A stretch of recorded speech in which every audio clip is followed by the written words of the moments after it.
desde la parte más rostral, porque no solamente hay una fase masticatoria, también hay una fase de aprehensión, ¿cierto? De alimento. Entonces, arranquemos con lo de la fase masticatoria, o sea, macetero. ¿Cuál más? ¿Qué otro músculo tiene que ver con la fase masticatoria? El macetero, que es el más grande de todos, ¿no? Pero hay otros que son masticatorios. El temporal. ¿Cuál más? El buccinador. Esa no es tanto masticatorio. Contribuye a la, por decirlo así, a la reducción de la alimentación. ¿Cuál otro? Hay varios.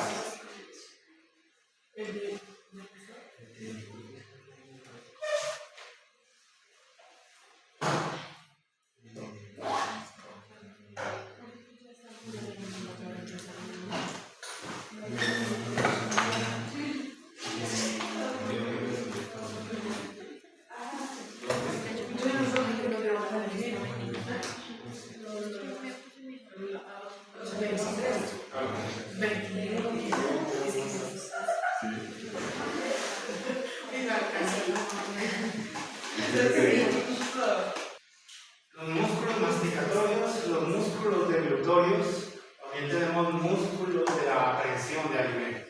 ¿Listo? Y en la cabeza. Entre los músculos masticatorios, entonces teníamos el massetérico, que es este de acá. Es un músculo grande que va insertado a nivel de la fosa massetérica de la mandíbula y su origen va a nivel de la cresta facial. Es de los masticatorios más potentes, más grandes que tiene el animal. Pero tenemos otros músculos también que contribuyen a ese proceso. Si vamos a ver los deglutorios y los masticatorios, entonces tenemos el massetérico, que es este de aquí, pero también tenemos otro muy importante que se llama el músculo temporal, que también lo había nombrado. Es un músculo que tiene su origen a nivel de la fosa temporal y se inserta a la fosa colomedia de la mandíbula.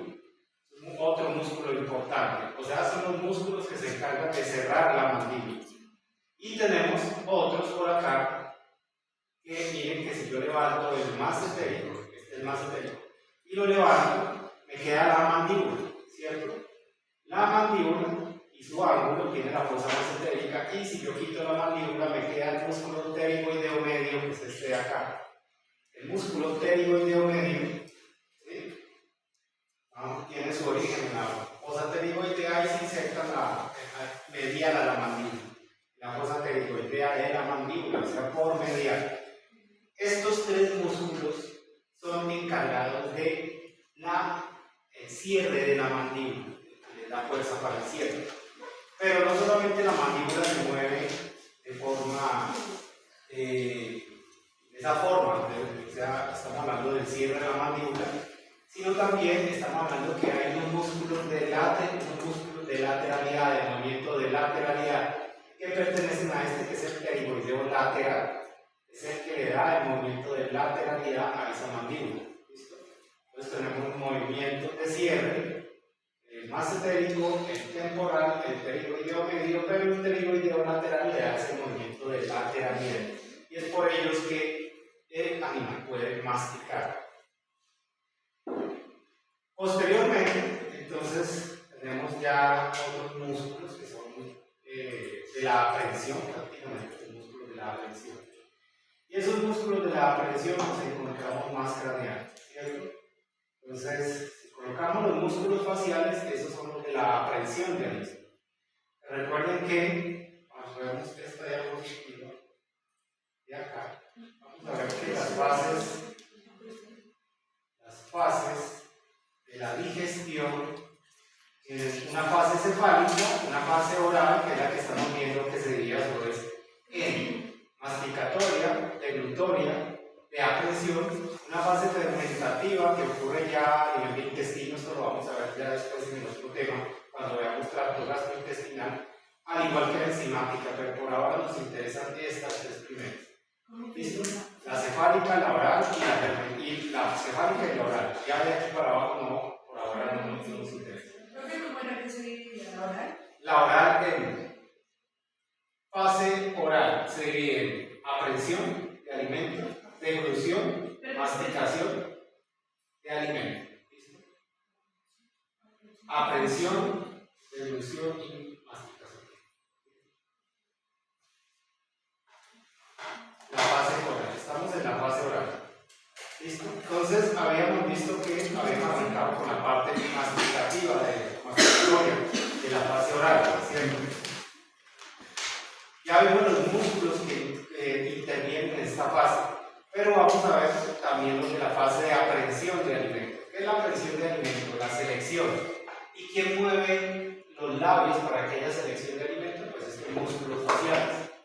Los músculos que se encargan de aprehensión, o sea, ¿qué quiere decir? Que los labios seleccionan y toman el alimento, que puede ser concentrado, puede ser pellets, puede ser forraje, enaje, o sea, heno, es gracias a los labios. Y el primer músculo que vamos a ver aquí es el músculo orbicular de la boca. Segundo músculo que vemos aquí, el músculo orbicular de la boca ocluye los labios, o sea, encierra los labios para que el alimento pueda ser tomado por el alumno. Posteriormente tenemos el elevador nasolabial. Él eleva la comisura dorsal del labio superior, ¿sí? Y también la retrae hacia el caudo dorsal. Estos músculos ya se encargan de abrir prácticamente o dilatar los labios, mientras que el orbicular de la boca estrecha los labios. Ya los músculos que les voy a empezar a nombrar dilatan los labios. Y en este caso tenemos el elevador nasolabial, el cigomático, que retrae la comisura labial, y el depresor del labio inferior, que prácticamente retrae dentro caudalmente la comisura labial. ¿El depresor qué? El depresor del labio inferior. ¿Listo? O sencillamente retrae el labio inferior, ¿cierto? Como su nombre indica, el depresor, retractor del labio inferior, pero se llama depresor del labio inferior del músculo.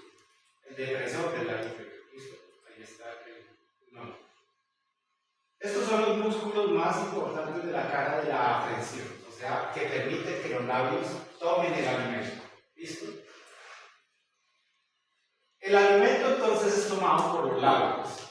Recuerden que los labios de un equino, les decía alguna vez pronto, son tan sensibles como las yemas de los dedos de nosotros y pueden percibir muchas cosas. Por eso es que los caballos tienen esa capacidad de selección, son selectivos al alimentarse, porque con los labios pueden reconocer sin necesidad de ver, sin necesidad de olfatear, pueden reconocer qué es lo que se están alimentando, diferenciar entre una piedra y de pronto un pellet, ¿cierto?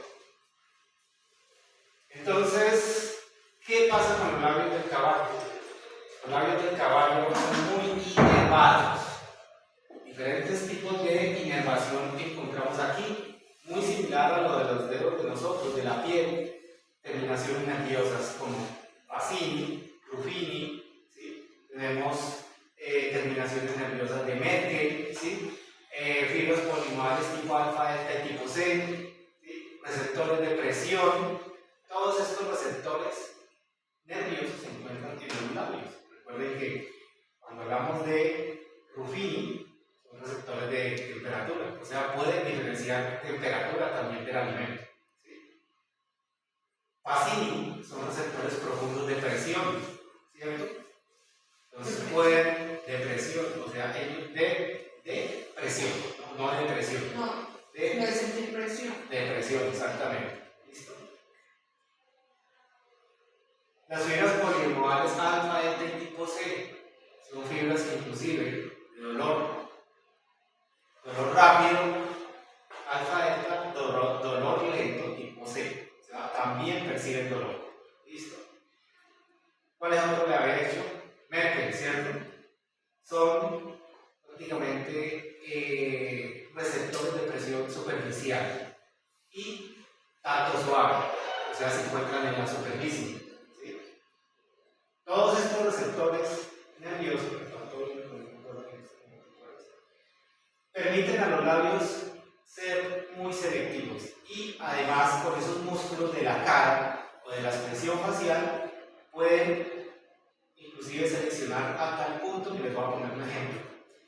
Muchos de los pacientes que yo tengo a veces toca medicarlos con cápsulas de los humanos. ¿Cuál es la trampita que uno le pone para que coman las cápsulas? Se las mezcla uno con el concentrado. O sea, le mete las cápsulas completas y las revuelve con el concentrado. Tienen tanta capacidad en esos labios de no solamente percibir, sino también manipular, pues, que he tenido caballos que se comen todo el concentrado y dejan casi todas las cápsulas aplicadas. Si los cogieran uno por uno y les hicieran un lado. ¿Sí? Con ese ejemplo, ustedes pues tienen ya la capacidad que tienen esos labios, no solamente de percibir, sino seleccionar su alimento. ¿Cierto? Todos los caballos prácticamente tienen unos dedos en esos labios, y a nosotros de los dedos de las manos, ellos tienen esa capacidad. Bueno, como estamos en los músculos de la cara, pues debemos tener también claro que hay una inervación para estos músculos. La inervación de los músculos de la cara se da por este nervio que hay aquí, que se llama el nervio facial. Ese nervio facial, como lo pueden ver ahí, lo voy a señalar más gruesito aquí. Esta es la rama dorsal del nervio facial y la rama ventral del nervio facial es esta que viene aquí con unas ramas secundarias. ¿Sí? Este nervio facial es el par craneal.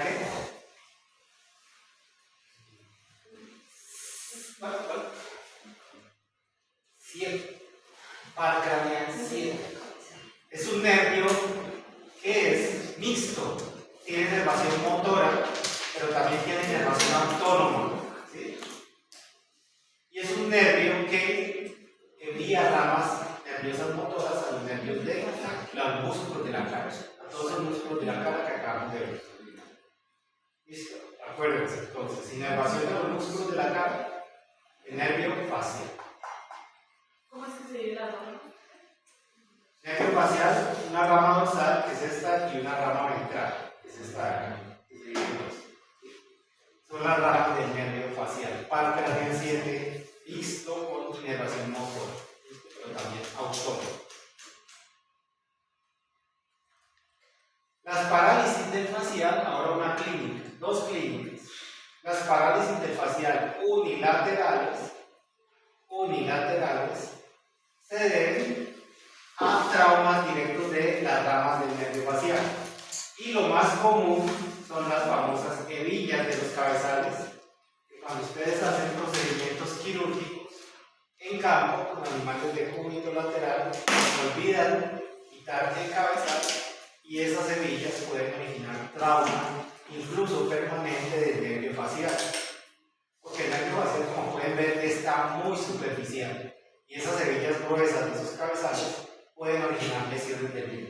¿Sí? Entonces, mucho ojo cuando operen en campo, hagan una castración de cúbito lateral o hagan algún otro procedimiento de cúbito lateral de ese animal, puede levantarse con parálisis del facial porque no le quitan el cabezal.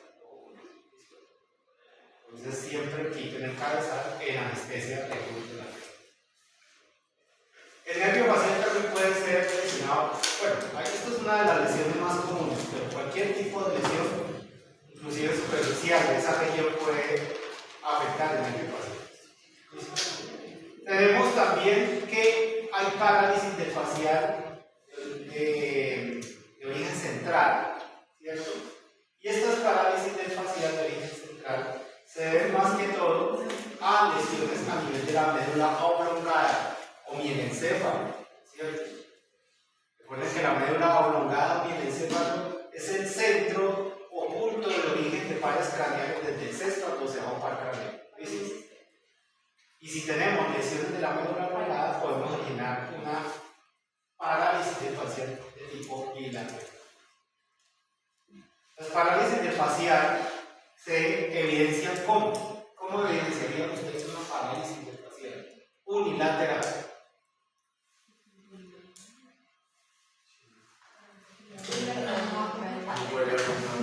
Unilateral pueden comer con dificultad, pero lo pueden hacer.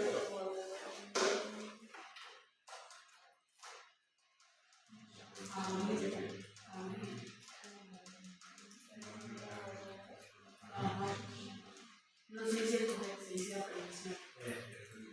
Aprehensión, nosotros sería coger, ¿no? Pero tomar, pero en ellos es aprehensión. Sí, aprehensión. Aprehensión de algún tipo de material que debe ser pues, alimento normalmente. Entonces de aquí el examen de pares craneales que van a ver en semiología el próximo semestre. Pero para saber el examen de pares craneales usted debe saber también qué es la inervación que tienen estos nervios de los pares craneales.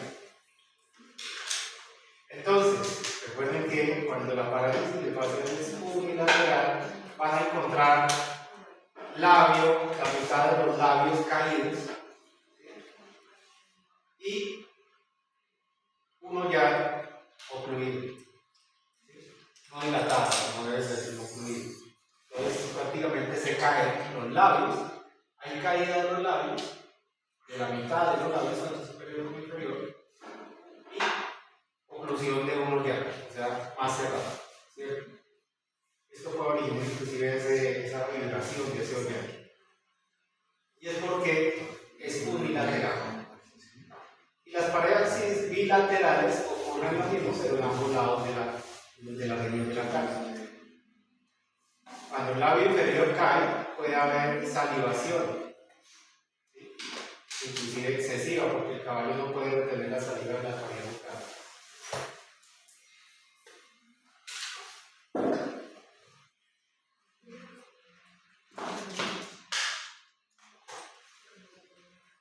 Después de los músculos de la aprehensión, empezamos a ver entonces que los músculos masticatorios que acabamos de ver son inervados por un gran par craneal, que si ustedes se acuerdan cuál es, aquí yo hice el diagrama de ese par craneal. ¿Sí se acuerdan cuál era ese par craneal? El par craneal de los músculos masticatorios. Ahí está, el trigémino. El trigémino tiene tres ramas, como pueden ver, de las cuales la de más abajo, las dos últimas son las que más nos interesan. El nervio oftálmico, por ahora no nos interesa, tiene que ver mucho con, bueno, recuerden que el trigémino está bien mixto, tiene inervación autónoma, sensitiva, pero también motora. Como pueden ver, es un nervio completo, mixto. Pero por ahora, como estamos hablando de la fase masticatoria, debemos saber que el trigémino, sus ramas, las que nos interesan, son estas. El nervio mandibular, ¿sí? Que es este de acá, y el nervio máximo. Son los dos nervios que se derivan del par craneal o trigémino que nos interesan ahora, porque tienen que ver con esa masticación.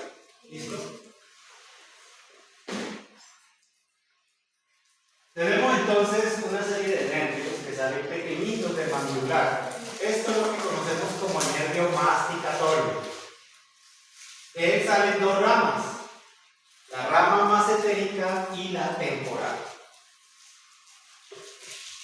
La rama temporal es motora para el músculo temporal, mientras que la masentérica es motora para el músculo del mismo nombre. O sea, son motores y contribuyen a la masticación. Pero nos faltan otros, como pterigoideo medio y pterigoideo lateral. ¿Sí? Del nervio bucal sale el pterigoideo lateral, motor para el mismo músculo, y nervio pterigoideo medio, motor para el mismo músculo. Pero recuerden que son ramas de bucal. ¿Listo?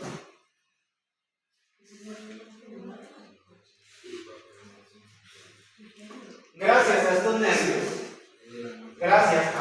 nervios que acabo de nombrar, que son del mandibular, prácticamente sale de ahí, el animal puede masticar su alimento, o sea, su fase masticatoria.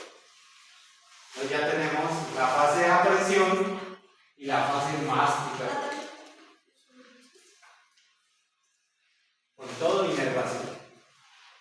¿Por qué hago énfasis en esta parte? Porque ustedes son Z y todo Z debe saber cómo funciona la alimentación. Un ejemplo.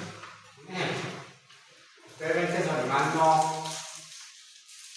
no engorda, inclusive, no engorda. Tiene a veces cólicos, como digestiones. Estamos hablando de un caballo, ¿no?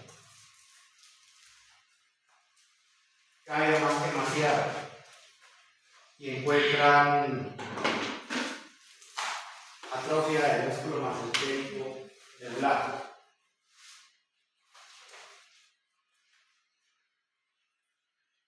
¿Qué piensan ustedes?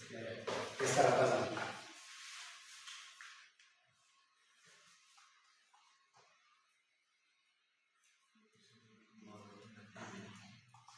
Ven este cachete, bueno, el cachete no es un cachete adelante, ve toda la región masentérica, una más plana y la otra no. Inclusive, hagámoslo más completo. Masentérico aplanado, región temporal, donde está el músculo temporal como chupada, seca, ¿cierto? El animal cada día más demasiado y a veces le da cólico por el día. Por eso tengo toda la información. ¿Qué pasa? A ver, díganme en diferenciales. A ver, ¿qué creen que puede ser? Pues ya todo eso que ustedes se imaginan puede ser diferenciales y se debe tener en cuenta. A ver, primera causa, ya la vimos la primera pasada. ¿Problemas de? Problemas de la reproducción, ¿cierto? Tenemos en cuenta muchos problemas de la reproducción. Caries, enfermedad periodontal, enfermedad periodontal, todo lo que origine dolor. ¿Qué más? Problema de origen nervioso, ¿cierto? Exacto, problema de origen nervioso. Lesión del nervio masticado. Es fácil lesionarlo, ya les digo. ¿Y otro? La articulación temporomandibular, ¿sí? Artrosis de la articulación temporomandibular. Ahí están los tres diferenciales, ¿sí? Ahora toca escoger diagnóstico diferencial o el diagnóstico presuntivo por serie.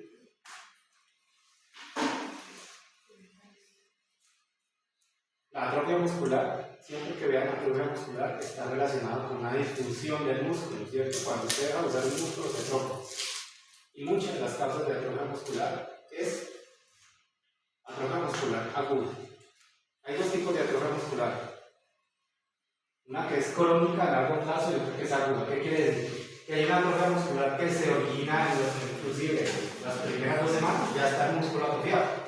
Y hay otras atrofias que requieren varias semanas para que muestren atrofia muscular, ¿cierto?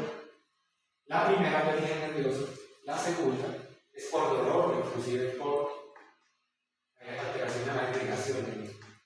Las que se originan por dolor, las atrofias por dolor, o las atrofias inclusive de origen vascular, son atrofias musculares que requieren mucho tiempo para que el músculo comience a mostrar cambios. ¿Y saben qué es una atrofia? Disminución del tamaño, ¿sí?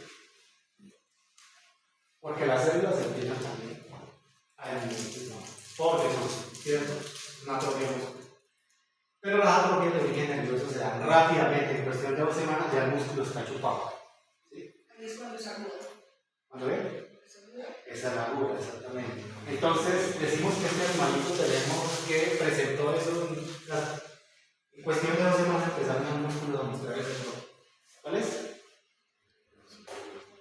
Dijeron el manejador, el que maneja los animales, el doctor, es que el animal en cuestión de 1 semana ya tenía esos músculos así. Aguda, ¿cierto? Eso es de origen. ¿De qué nervio?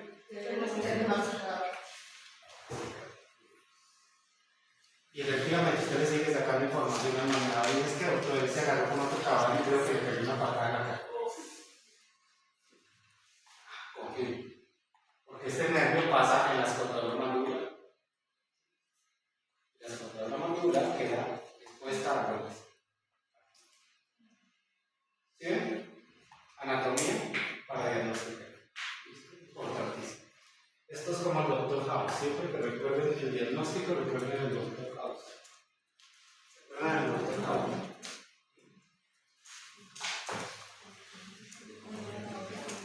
Bueno, seguimos acá.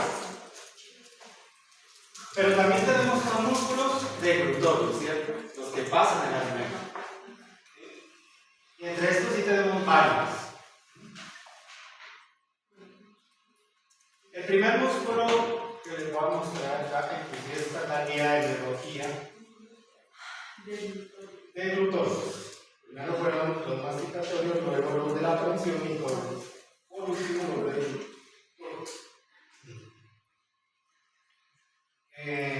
anatomía, pies.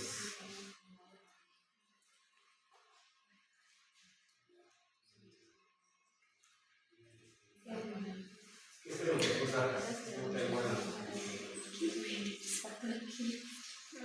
Esto lo vamos a coger en orden, de rostral a caudal, hasta pasar de eso al esófago.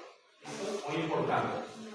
Recuerden que cualquier alteración de la glucógeno se llama disfagia. ¿Sí? Disfagia. Y aquí vamos a hablar de las causas mecánicas de disfagia. Obviamente tenemos causas inflamatorias, pero eso no me concierne, eso de medicina interna. Por allá, o patologías y esas cosas. Por ahora vamos a ver las causas mecánicas de disfagia, o sea, que tienen que ver con la disfunción de los músculos deductores. Entonces, por acá está la lengua, corte transversal, miren acá, ahí está. Inclusive están los músculos de la lengua. Estos músculos, la lengua, arrancamos desde la parte más rostrada de los músculos deglutorios y arrancamos con la lengua. Todos necesitamos de la lengua para pasar una papa hacia el esófago, ¿cierto? Entonces, actúa como deglutorio, ¿cierto? La lengua está compuesta por prácticamente estos tres músculos importantes que vemos acá. El primero que vemos acá es el más grueso, este de acá. Este aquí es el músculo propio de la lengua. Un músculo grande, grueso, y es un músculo impar. El músculo propio de la lengua solo encontramos uno más, ¿listo? Y es este que es impar. Luego encontramos otros músculos de la lengua. Por ejemplo, tenemos aquí, este de aquí, el genio-gloso, el io-gloso y el estilo-gloso. El genio-gloso que va por toda la mitad, miren que ya se presenta de forma par. El io-gloso, que es el que le sigue, y el genio-gloso, que es el más lateral. Entonces tenemos ¿cuántos músculos linguales en total? 7. Porque a cada lado hay estilo-gloso, io-gloso y genio-gloso, o sea, son 6. Y con el músculo propio de la lengua son 7, ¿cierto? 7 músculos deglutorios linguales que son inervados otra vez. Ahora les voy a poner otra vez aquí este cuadrito y me van a decir qué rama de él es el encargado de la lengua. Ah, no, mentira, aquí no está. No, aquí no está. Aquí hay un músculo lingual, ¿cierto? Que sale del mandibular antes de convertirse en mandibular. El músculo lingual es el sitio para la lengua. Si ustedes se muerden la lengua, es el que lleva por los ojos. Entonces, este no. ¿Qué par craneal es el músculo? El nervio, perdón. ¿Qué par craneal es el nervio que da inervación motora a la lengua? A esos músculos que están luego.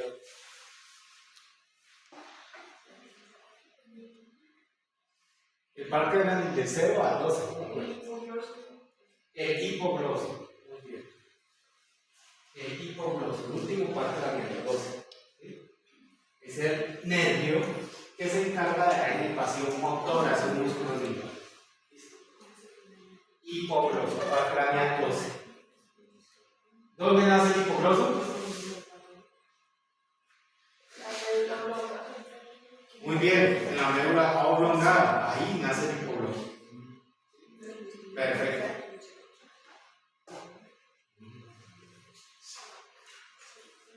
Póngame cuidado porque son los 3 caminos. A las 10:30 no necesito. Y el resto de gente están en práctica. Ustedes están en práctica, ¿sí? El otro grupo de mañana sí. Este no, ¿cierto? El jueves. El jueves. ¿Sí?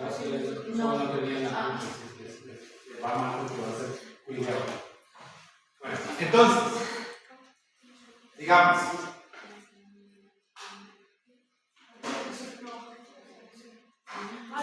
si tenemos un animal con la lengua por fuera y con, ¿cómo le decimos a la dificultad para la evolución? Disfagia. Con disfagia, sospechamos de él. Le cogemos la lengua, normalmente una prueba, ojo, pónganle mucha atención a esto. Una prueba para ustedes en un examen de pares craneales, para ustedes determinar si hay alteración del hipogloso, escoge la lengua y jalarla. Un animal normal, ¿qué hace? La mete y hay fuerza, inclusive se la suelta uno de la mano, ¿cierto? Un animal con problemas de hipogloso, ustedes la sacan y como si nada, la jalan y ¿listo? Entonces es una prueba para el hipogloso, es una prueba de pares craneales para el hipogloso.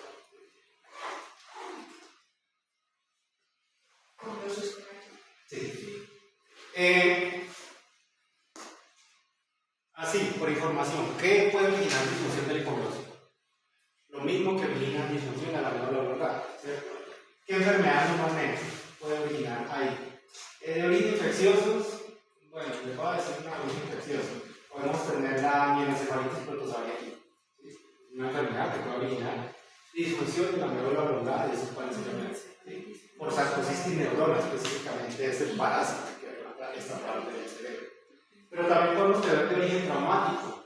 Si tenemos un potro con trauma craneoencefálico de la región occipital, recuerden que los potros son locos y a veces se dan unos totazos, sobre todo cuando empiezan a colocarles cabeza. Y se da aquí en el occipital, que es el punto donde normalmente se dan los golpazos duros. En el occipital. Recuerden que biomecánicamente el occipital origina fracturas de dónde? De la unión esfeno-occipital. Y debajo de la unión esfeno, sobre la unión esfeno-occipital tenemos que la médula oblongada. O sea que un potro después de una lesión a nivel del occipital afecta a la unión esfeno-occipital. Esta hace esto. ¿Y quién estaba aquí arriba? La médula oblongada. Entonces, a ver, entre unos síntomas que después de ese golpazo que va a tener el potro, aparte de ceguera y otras cosas, salivación excesiva, se llama tianismo, ¿cierto? ¿Qué más? Disfagia, ¿por qué? Claro, la lengua queda colgando por un lado, puede ser, ¿cierto? Listo. Pero si ves un caballo que tiene mucha hambre y trata de coger su alimento, pero no puede, los labios escurridos. ¿Sospechamos de eso? El facial. Entonces miren que los nervios deben ser evaluados junto con... A ver, seguimos acá. Entonces ya los músculos linguales, ya sabemos su inervación, la lengua. Pero también tenemos a otros músculos aquí. Miren este músculo aquí. Este que va por aquí. Se llama el músculo miloioideo. Miloioideo. El músculo miloioideo, como pueden ver, va colgando, prácticamente sostiene la lengua entre las dos raíces, entre las dos ramas horizontales de la mandíbula. Esta es una rama horizontal y esta es una rama horizontal de la mandíbula. Y vemos que el miloioideo cuelga como si fuera una maca, ¿cierto? Sosteniendo la lengua. Es como una maca que sostiene la lengua. Y que cuando se contrae, ¿qué hace? Hace que la lengua ascienda en la devolución, ¿cierto? Profe, dice que miloioideo también es. Ese sí, él tiene un rafe por aquí, un rafe fibroso. Entonces tenemos miloioideo de un lado y miloioideo al otro lado. ¿Listo? Este sí es fácil. ¿Qué nervio le da inervación motora al miloioideo? Cójanse acá. Pasen salida. Hagan presión aquí entre las dos ramas del mandíbula. Pasen salida. ¿Qué pasa con la lengua? Sube y baja, ¿cierto? ¿Quién hace eso? ¿Qué músculo? ¿Qué músculo es que está en el miloideo? ¿Será necesario para la erección? Claro. Necesitamos que la lengua baje y suba, ¿cierto? Ahí se lo muestro, no se puede poner. Y inervación, a ver, este sí sale aquí, nos vamos a decir. Inervación del miloideo. Díganme cuál de estos nervios que están acá se encarga de la inervación.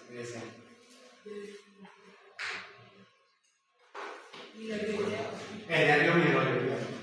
Algunos tienen el mismo nombre de los. Entonces, el nervio miloideo es motor para el músculo del mismo nombre. ¿Listo?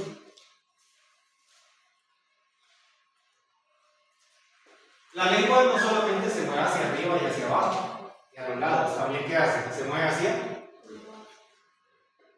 delante y hacia atrás, ¿cierto? Hacia adelante y hacia atrás. O sea, en el momento en que esa lengua no se mueva, moverse es cuando tenemos un paro. ¿Listo? ¿Y qué músculo hace que la lengua se vaya hacia adelante? Lo voy a poner aquí.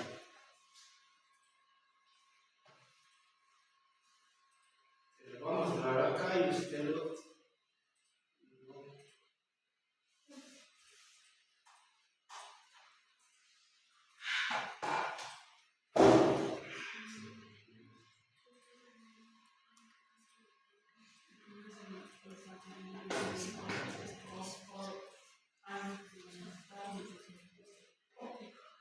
Ahí está. ¿Cuál de esos músculos es el encargado de que la lengua salga? No se alcanza a ver.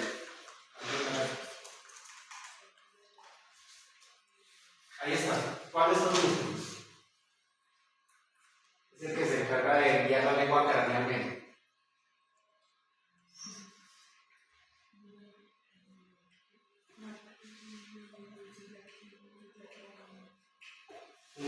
Se une el frenillo lingual, el frenillo es la membrana aquí por debajo de la lengua. Ese se llama frenillo lingual. Y su parte posterior se une al frenillo lingual y su parte anterior se une a la sínfisis mandibular. O sea, va de aquí a aquí.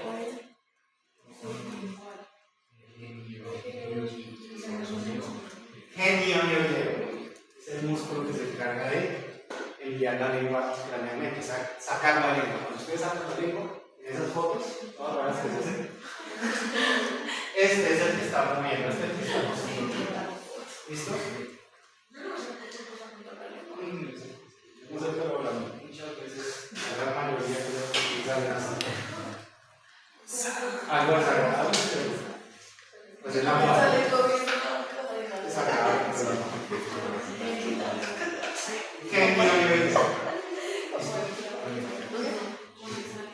¿Cuáles son los músculos que se encargan de, ahora lo contrario, enviar la lengua caudalmente? Estos sí están en este. Estos sí están acá.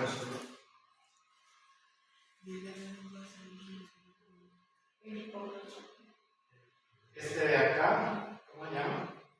Yo lo cierro aquí un poquito para que lo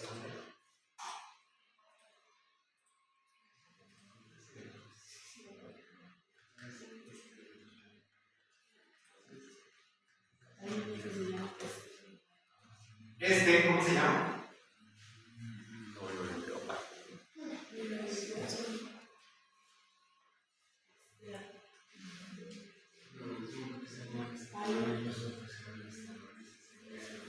¿El qué? Sí, es omopioides. Omopioides. Y otro, ese es el homoideo, perfecto, y este es esternotioides. Son inervados por la rama ventral del primer nervio espinal. Y aquí no tiene nada que ver con parecidos. Músculo esternotioideo. Homoideo, encargado de enviar la lengua hacia atrás y hacia abajo. ¿Listo? O sea, ya vimos los músculos que se encargan de la erección por parte de la lengua, ¿cierto? Los iguales. Pero ¿qué más músculos deglutorios hay?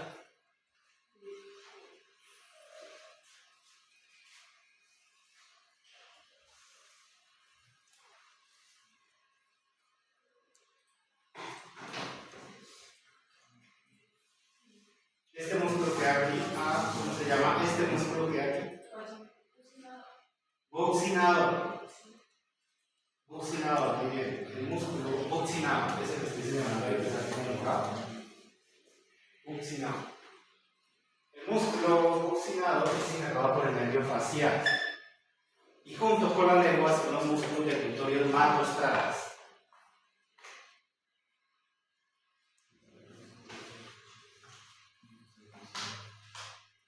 ¿Listo? Luego siguen unos músculos deglutorios más caudales, ¿cierto? Porque los músculos deglutorios se dividen en el grupo rostral y en el grupo caudal. Los rostrales, ¿cuáles son? Buccinador y los músculos de la lengua. Y los caudales, ya se los voy a decir. Cabeza.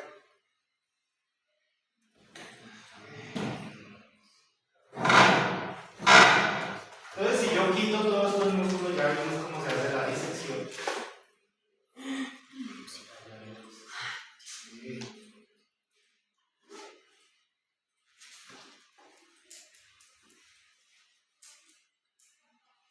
Tenemos los más caudales, que son estos. Primero, todos terminan en faringio, porque son los músculos deglutorios faringios, los más caudales.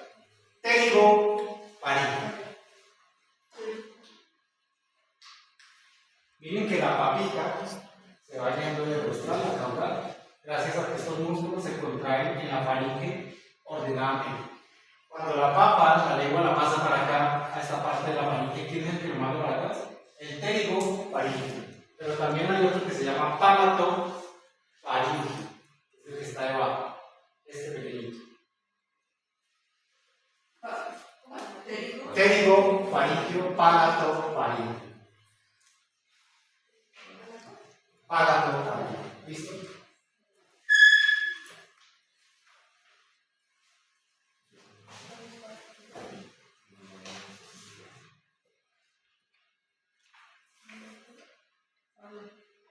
Pterigofaringio y palatofaringio.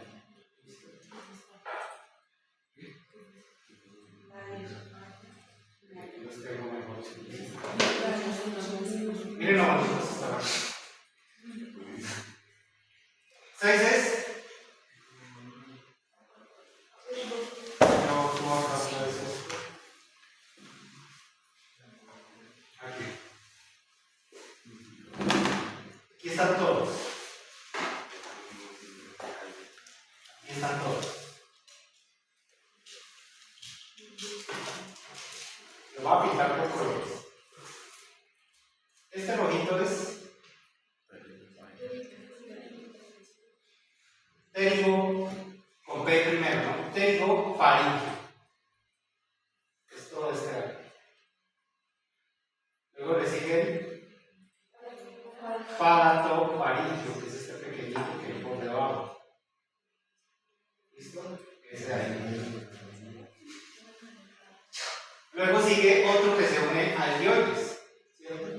Que es uno que está por aquí.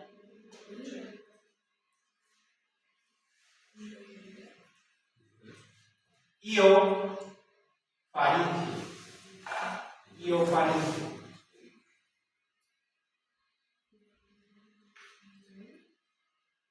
Ahora sigue este que le voy a pintar con verde, porque el verde sale con azul. Tirofaringio.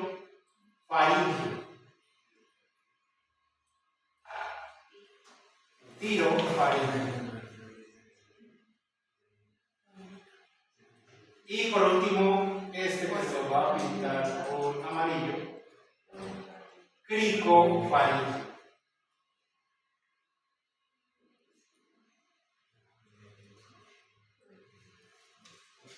Listo, ahí está. Entonces, volvamos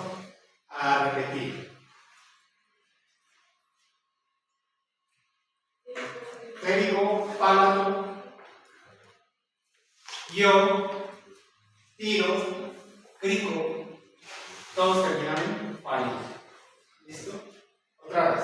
Rojo es pterigofaringe. Constrictor más rostral de la faringe con el palato.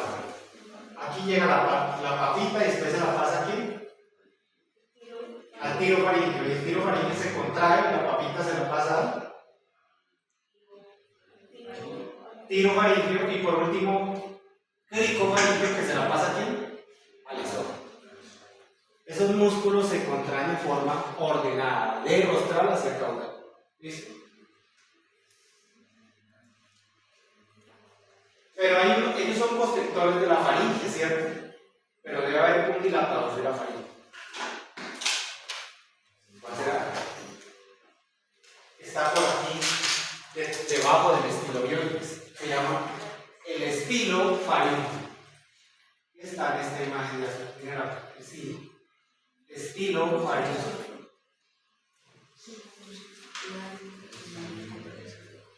Bien, aquí puedes. Miren el yoides acá. ¿Sí el yoides? El estiloioides. Yo corté el estiloioides, corté este pedazo y se lo un músculo.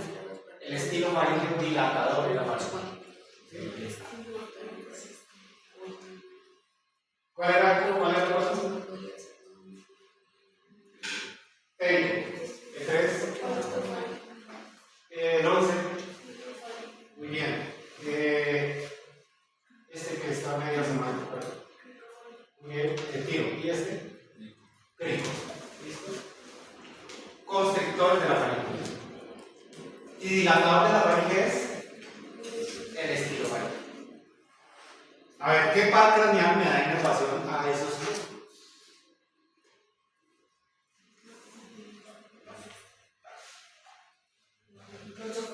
El 2 de mayo. ¿Par craneal número? 9. Es motor para esos músculos de glúteo.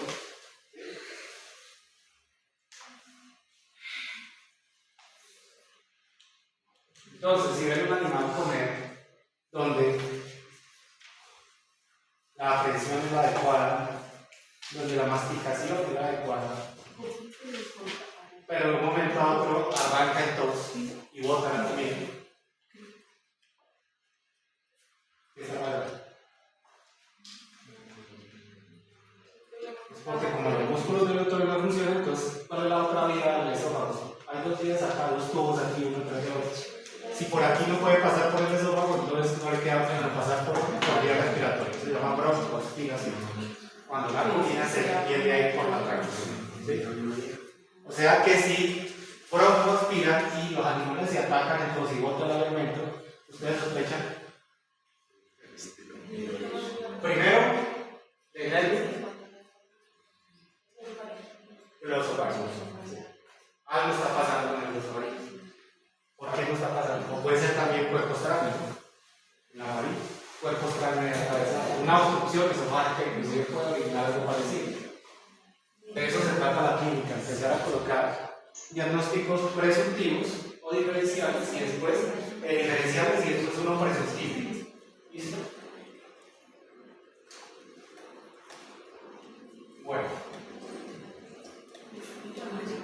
Ya entonces enviamos el alimento hasta el esófago. El alimento se fue hasta el esófago.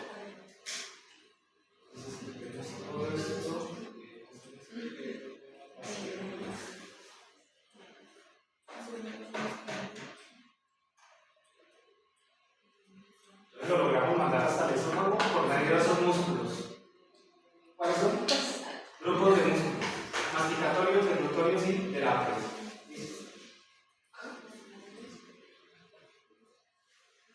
Hablemos un poquito de esa histología que tiene la cavidad vocal. ¿Listo?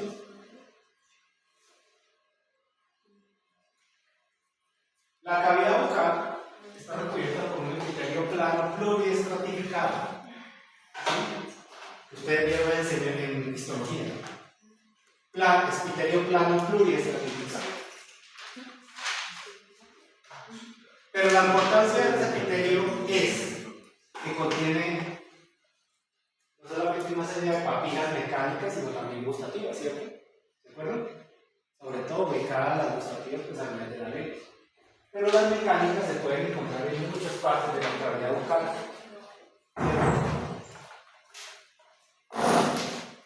También tiene glándulas de cuáles? Salivales mayores, pero también tenemos salivales menores, ¿cierto? Las salivales menores se encuentran a nivel de la submucosa y son de función mixta, serosa, mucosa.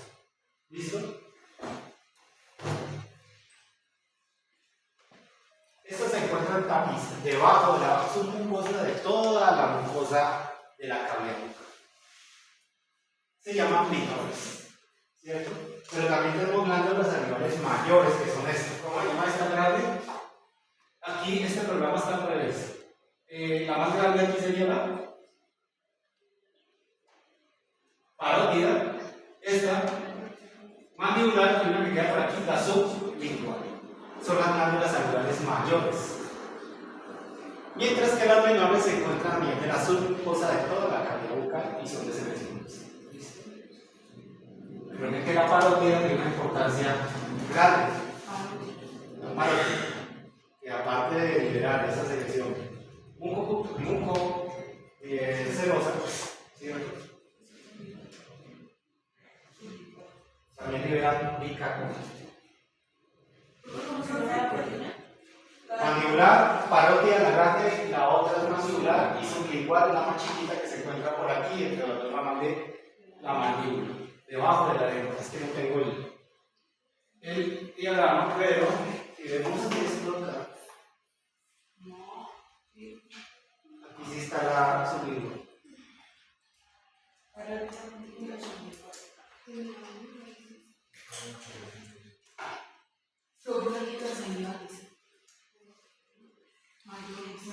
Mayores y menores, ¿no? Esto está acá, ¿no? Esta guía tiene todo eso también que lleva las cosas. Miren acá, ¿sí? Las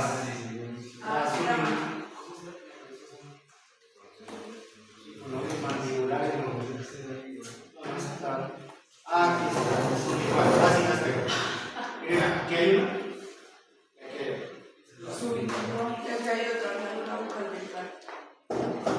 Esas son las sublinguales. Y hay una y aquí otra. Las sublinguales son muy pequeñas. Esas tres son glándulas salivales mayores. Pero ¿qué pasa con la parótida? Estas tres glándulas salivales, ella también libera bicarbonato. ¿Para qué es ese bicarbonato? Ustedes cuando pasan saliva, ¿a dónde la van? Al estómago. ¿Y el pH del estómago es? ¿Y dónde se produce el bicarbonato para mantener esa acidez controlada? Porque si no sufriríamos de una gastritis ácida. El bicarbonato que va en la saliva ayuda a controlar el pH gástrico.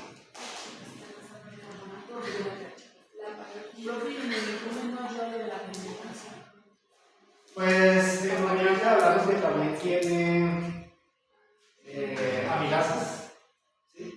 También tiene amilasas que contribuyen también a ese tipo de digestión de los almidones. Pero recuerden que en el estómago, en la mucosa, hay células liberadoras de células mucosas liberadoras de un moco alcalino que también protege la pared del estómago, ¿cierto? Pero junto a este bicarbonato que viene por la saliva, ¿cierto? Mantienen controlado ese pH, ¿cierto?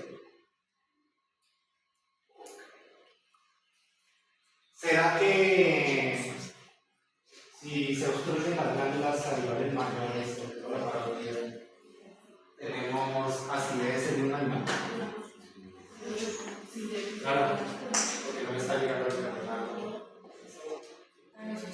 El pH de un caballo está entre 3.5, 4 más o menos. ¿Sí? Es el pH de un caballo. Más o menos todos los pH se mueven así. El del rumen por ahí, un pH más alto, el 4.5.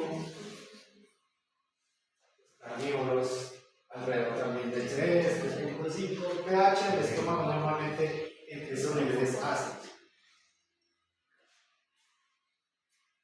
De la cavidad bucal, ¿qué más formamos? A ver, su mucosa, alas.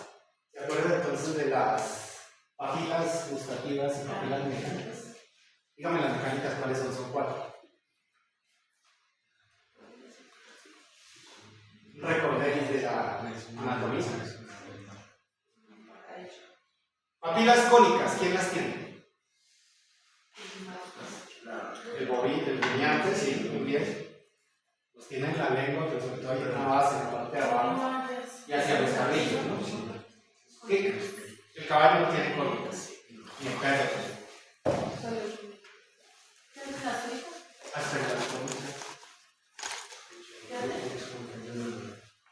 Son mecánicas.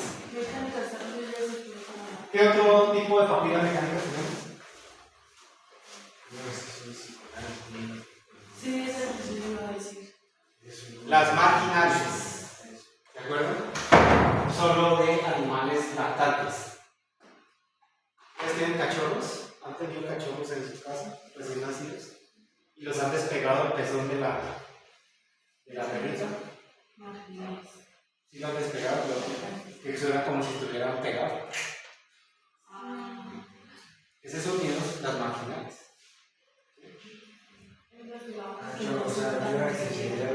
La lengua se pega, que son. ¿Sí? Solo en animales lactantes. Otro.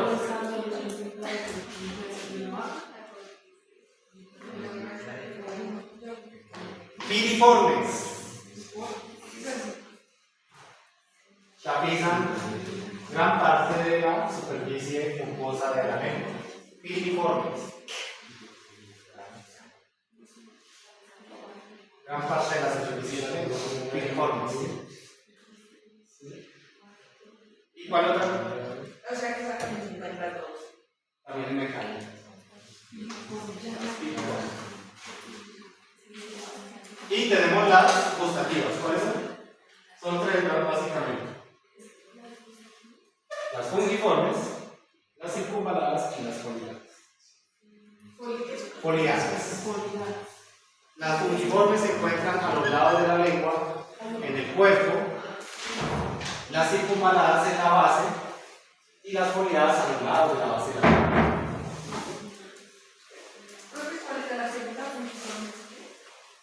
Fungiformes, circunvaladas y foliadas. La primera se encuentra a nivel del cuerpo de la lengua, las dos últimas a nivel de la base de la lengua.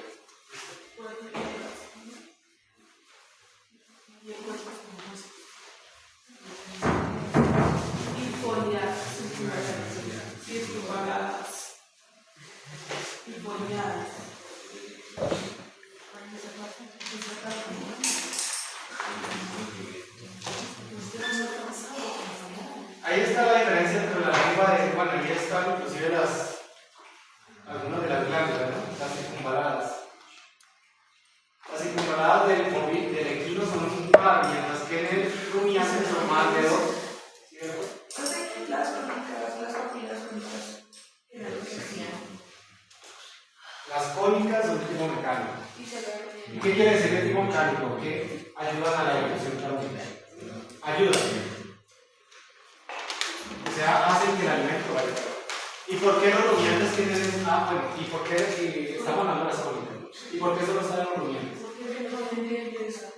No.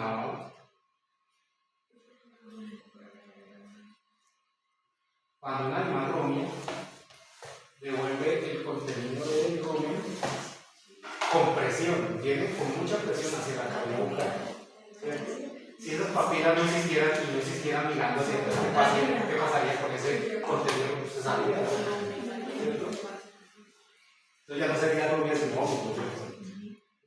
Entonces esas papilas van hacia atrás y cada vez que viene el alimento quedan enredadas ahí en el alimento y no deja que el alimento salga de la cavidad bucal desde el rumiante. Entonces por eso es que los rumiantes tienen esas cónicas por todos lados, no solamente en la lengua sino también a nivel de la base de la lengua y los carrillos.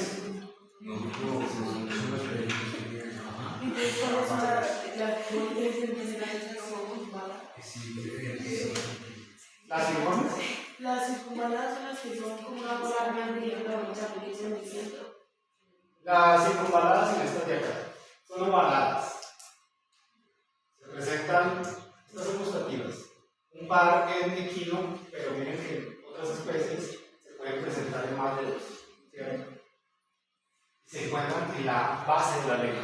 Y estas que están aquí como rugosidades son las foliadas que se encuentran en la misma parte del esófago. Esa sería la laboratorio.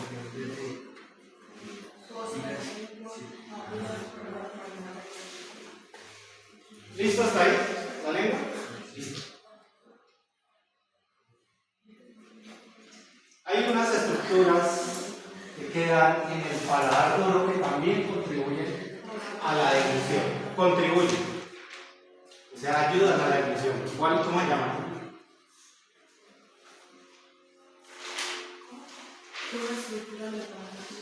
Hay una estructura del paladar duro que también contribuye a la deglución. ¿Cómo se llaman? Las crestas palatina también contribuyen a la deglución. ¿Listo? Bueno, vimos anatomía, vimos histología, fisiología. Ahora vamos a ver un poquito de anatomía. Recuerden que cuando veamos histología vamos a ver pues, que la cavidad bucal está formada por unos huesos, ¿sí? La conforman. La vamos a ver. Y por último, el esófago. El esófago. ¿Qué pasa con el esófago? Está ubicado de la misma forma en todas las especies, menos en aves. El ave es la única especie donde el esófago pasa por el lado derecho. Los mamíferos tienen el esófago por el lado izquierdo. ¿Listo? La porción más craniana del esófago la que conocemos como la esófago faríngeo. Y hablando de la faringe, esta se divide en 4 partes, ¿cierto? Ya les dije. Muy importante. La faringe tiene una parte respiratoria y una parte digestiva.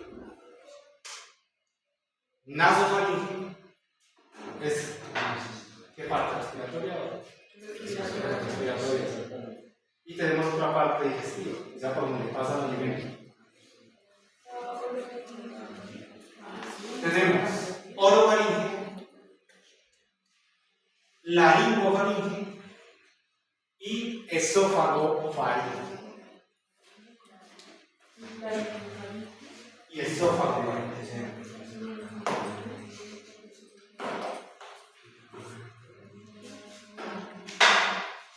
Eso es. Esófago faringe. Eso no es la.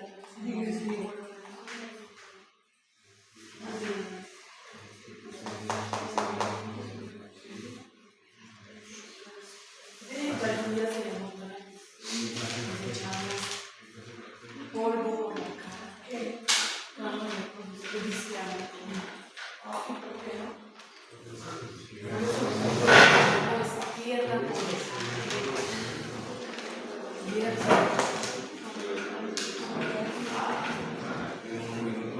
Ya les muestro cómo se les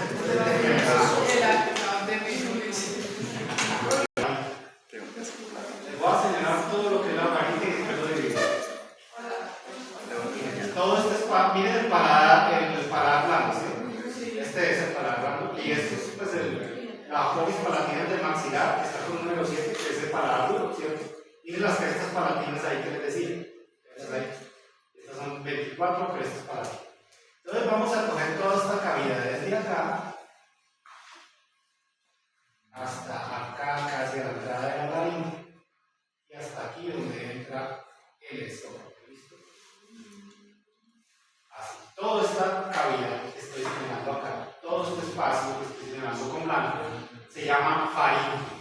La faringe se divide en, entonces, toda la parte que les voy a señalar con blanco, hasta donde terminan para dar blando, se llama nasofaringe, ¿cierto? Esa es la parte respiratoria faringe. La parte que está por debajo, esta que les voy a señalar de rojo, es la orofaringe, ¿cierto? Que termina por debajo del paladar blando. Tenemos otro que se llama la laringofaringe, que que se encuentra lateral, son los espacios que se encuentran lateral a la faringe. Y por último, la esófago faringe, que prácticamente es todo este espacio de la entrada del esófago, que es esta entrada. Esófago faringe. Entonces, la faringe se divide en 4 espacios, ¿cierto? ¿Cuáles eran? Uno que pertenece a la parte respiratoria, nasofaringe, orofaringe, laringofaringe, que pasa por los lados de la laringe, y arriba esófago faringe, que es la entrada del esófago, ¿cierto? De la faringe hacia el esófago. Miren que los líquidos, ¿por dónde creen que pasan? Si el animal toma agua, ¿por dónde pasa? A ver, toma agua. Reflejo de succión. Por aquí va la agua. Pasa por. Y aquí pasa. ¿Cómo? Salta directamente al esófago. Por gravedad. Pasa por la laringofaringe y después sube por la esófago. ¿Sí? ¿Por qué el agua no pasa a la tráquea? Porque la epiglotis cierra la glotis. Y entonces la tráquea queda cerrada y el agua pasa hacia afuera. ¿Sí?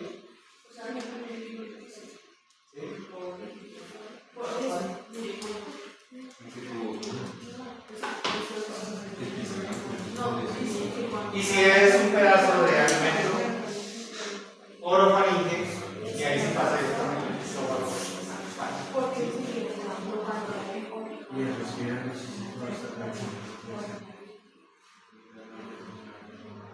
¿Qué pasa si pasamos agua y la epiglotis no se cierra? Entonces tos. Sale para la nariz.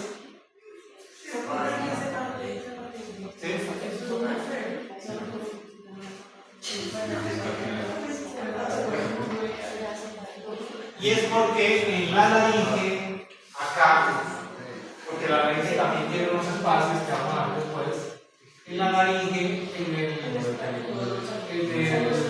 la cavidad, la laringe tiene 3 espacios. El de más adelante se llama la glotis, el del medio se llama la rima glotis y el de más atrás se llama la cavidad infraglótica. La cavidad infraglótica tiene receptores tusígenos. ¿Qué es receptor tusígeno? Receptores de tos. ¿Sí? Entonces, cuando le dan esas gripas con tos, esa tosedera, ustedes sienten que algo aquí los cubre. Una tos terrible. Es cuando esos receptores tusígenos se activan por algún material irritante que se ubica por acá. ¿Cierto? Entonces, cuando el alimento entra por este lado, ¿quién los capta? Los receptores tusígenos. Y una vez se estimula el reflejo de tos. ¿Listo?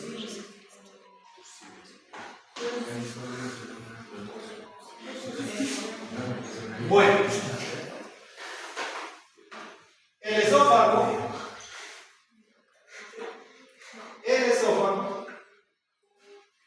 es un tubo que se encuentra ahí en la parte más craneal del sistema digestivo. Este aquí ahora sí. Ya sabemos que arranca en el esófago faringe, pero termina en ¿dónde? Aquí a nivel abdominal en el cardias. Ahí termina el esófago. Arranca en el esófago faringe y termina en el cardias, ahí en el estómago. Estómago en un equino, pero en un rumiante sabemos que termina en el ahí termina el estómago. Igual, la unión con el retículo también se llama cardias. ¿Listo?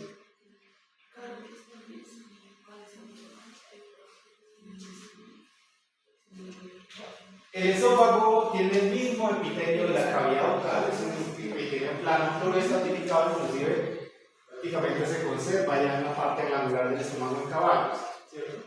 Pero el músculo cambia.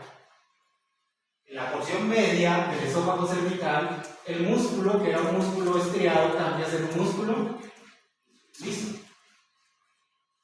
Entonces ustedes cuando se pasan un pedazo de yuca, ustedes hasta cierto punto lo pueden devolver cerrado. lo podemos volver a volver. Pero después, de un momento a otro, se va y no vuelve a aparecer. Y es porque el músculo cambiarse de voluntario a involuntario, ¿cierto? Entonces, en la porción media del esófago cervical, porque recuerden que el esófago se divide en 3 porciones: esófago, porción cervical, esófago torácico y una pequeña porción esófago abdominal. ¿Listo? Y aquí en la porción media, el músculo voluntario estriado cambia de un músculo liso hasta liso. ¿Cómo hacemos que ese esófago se devuelva otra vez? Estimular el reflejo de émesis, vómito.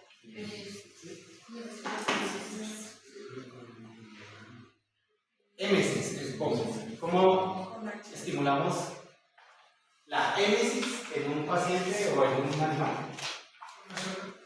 ¿Nosotros cómo es? Se estimula una montera, ¿sí? ¿Qué parte del sistema nervioso central está en estimulando? En un perro, ¿cómo se estimula eso? Explicando esto. Una gastritis en perro origina vómito. ¿Sí? ¿Una gastritis en equino origina vómito? No, porque ya todos sabemos desde el primer semestre que el esfínter cardial o cardíaco solo deja pasar de un lado a otro, pero no deja pasar. ¿Cierto? ¿El rumiante vomita? No, el rum. ¿Sí? El rum. Entonces no podemos decir que el rumiante vomita. ¿Cierto? Entonces,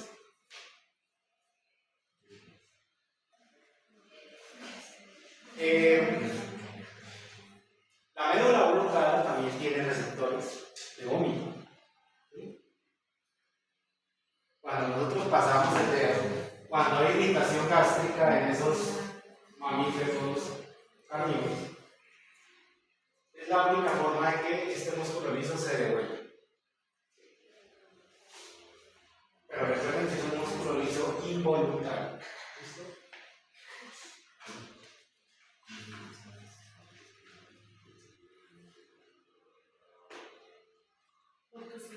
Entonces hasta ahí es el esófago. ¿Entendieron la parte de digestión? ¿Sí? Entonces para la próxima clase, ¿qué vamos a ver? La parte respiratoria. Parte respiratoria. Entonces vamos a hablar un poquito de cavidad nasal, vamos a hablar un poquito de la laringe, la inervación, inclusive de estas partes, que se da más que todo por el nervio oftálmico, ¿sí? Y también parte del maxilar, también tiene que ver mucho acá. ¿Cuáles son las hormigas del alimento que hacen que el alimento